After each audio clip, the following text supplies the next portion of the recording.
Halo teman-teman semuanya, perkenalkan nama saya Marcella Tiffany Mentari, saya dari kelas 10E. Jadi, pada video ini, saya akan menjelaskan sedikit materi dari sosiologi yang berupa sosialisasi, faktor pembentuk kepribadian, tahapan-tahapan dalam pembentuk kepribadian, dan agen-agen sosialisasi. Selamat menyaksikan.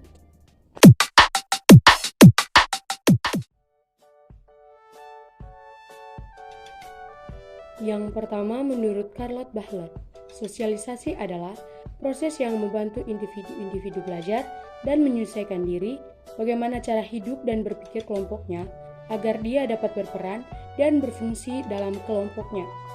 Yang kedua, menurut Martin Gibson. Menurut Gibson, pengertian sosialisasi adalah sebuah aktivitas mewujudkan dan mengintegrasikan dari organisasi demi tujuan organisasi maupun individu. Yang ketiga, menurut Peter L. Berger, bahwa sosialisasi merupakan proses dengan mana seseorang belajar menjadi anggota masyarakat. Yang ketiga, menurut Prof. Dr. Nasution SH, menyatakan bahwa sosialisasi adalah proses membimbing individu ke dalam dunia sosial atau sebagai warga masyarakat yang dewasa. Dengan demikian, sosialisasi tidak ubahnya sebuah proses untuk menjadi seseorang yang diinginkan oleh masyarakat sesuai dengan nilai dan norma yang ada. Kesimpulannya adalah, sosialisasi merupakan sebuah proses penanaman atau transfer kebiasaan atau nilai dan aturan dari suatu generasi ke generasi lainnya dalam sebuah kelompok atau masyarakat. Tahapan dalam pembentukan kepribadian. Yang pertama, imitation stage. Imitation stage atau tahap peniruan merupakan tahap di mana seorang bayi menanggapi orang lain, tetapi hanya dalam bentuk meniru. Bayi akan mengikuti perilaku yang dilihatnya tanpa mengetahui maksud dari perilaku tersebut. Yang kedua, play stage. Pada tahap ini, seorang anak sudah mulai belajar untuk mengambil peran orang yang berada di sekitarnya. Misalnya, saat seorang anak menirukan peranan yang dilakukan oleh orang di sekitarnya yang sering berinteraksi dengannya. Orang yang berinteraksi dengan anak tersebut bisa orang tua, kakak, nenek, dokter, dan lainnya. Yang ketiga, game stage.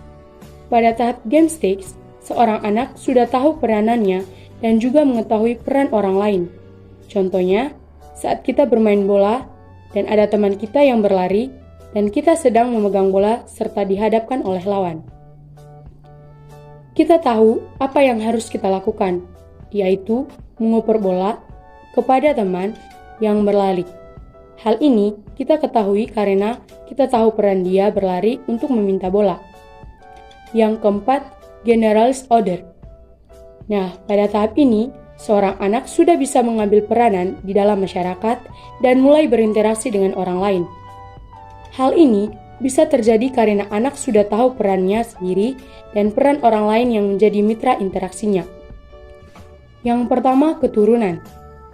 Faktor keturunan memberi pengaruh penting dalam membentuk kepribadian seseorang. Meskipun tidak menentu semua kepribadian orang tersebut. Faktor keturunan tersebut antara lain watak, temperamen, tingkat kecerdasan, postur tubuh, warna kulit, bentuk rambut, dan sebagainya. Di antara beberapa faktor tersebut, ciri fisik, ciri psikologis, dan tingkat kecerdasan adalah 3 faktor yang paling menonjol. Ciri fisik biasanya terkait postur tubuh yang kecil yang cenderung kurang percaya diri. Meskipun ini tidak berlaku umum. Berkaitan dengan unsur kejiwaan, temperamen, yaitu perangai, sifat, dan watak adalah sifat dasar yang kerap diwariskan lingkungan fisik.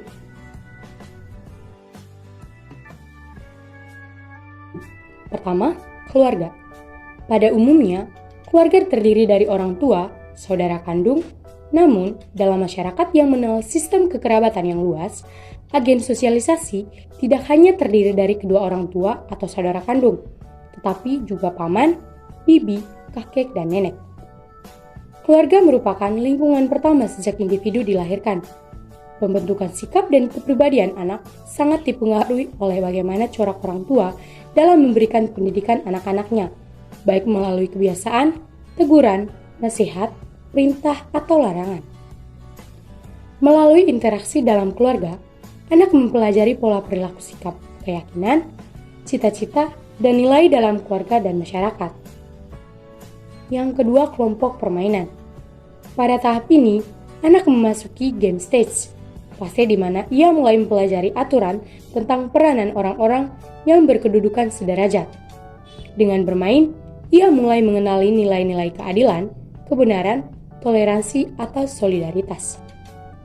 Sedangkan bagi seorang remaja, teman sepermainan memberikan dukungan sosial yang bernilai ketika ia sedang melepas diri dari ketergantungannya pada orang tua.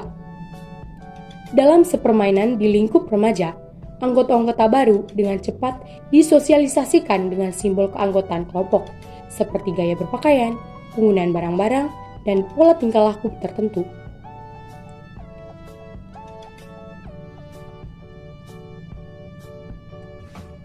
Yang ketiga adalah sekolah.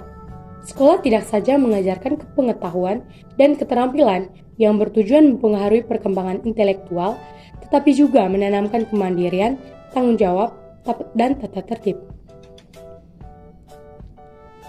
Aspek lainnya yang turut juga dipelajari di sekolah selain belajar cara menghitung, cara membaca, dan menulis diantaranya kemandirian prestasi, universalisme, dan kekasan. Yang keempat, media massa. Media massa merupakan bentuk komunikasi dan rekreasi yang menjangkau sejumlah besar orang. Media massa mempunyai dampak yang positif dan negatif bagi seorang. Oleh karena itu, perlu adanya bimbingan dan pengawasan bagi seorang individu yang belum cukup umur ketika menggunakan media massa agar terhindar dari pengaruh buruk media massa.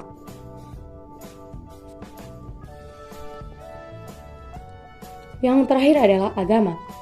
Terdapat 6 agama yang diakui dan berkembang di Indonesia, yaitu Katolik, Kristen, Islam, Hindu, Buddha, dan Konghucu.